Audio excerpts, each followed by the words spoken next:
নমস্কার। আজ মঙ্গলবার হনুমানজির পূজার দিন। হনুমানজির পূজা করলে বিশেষ ফল পাওয়া যায়। এই দিনে হনুমানজির পূজা করলে বজরঙ্গবলী অনেক প্রসন্ন হন এবং ভক্তের সকল মনোবাঞ্ছা পূরণ করেন। এছাড়াও হনুমানজির প্রিয় জিনিস যেমন ছোলা, লাড্ডু, সিঁদুর, জুঁই ফুল এবং তুলসী মালা নিবেদন করে পূজা করলে আরও বেশি ফল পাওয়া যায়।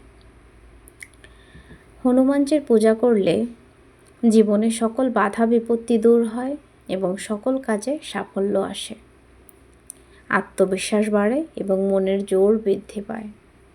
জীবনে আসা দুঃখ কষ্ট দূর হয় এবং অর্থনৈতিক দিকেও উন্নতি লাভ করা যায়। হনুমান চালিসা পাঠ করলে এবং হনুমানজির পূজা করলে শনির প্রকোপ কমে যায়, মানসিক শান্তি লাভ করা যায়। তাছাড়া হনুমান চালিসা পাঠ করলে খারাপ প্রেতাত্মা দূর হয়। হনুমানজির কৃপা যে বাড়িতে থাকে সেই সংসার সুখ সমৃদ্ধিতে ভরে যায়। জয় বজরঙ্গবলী।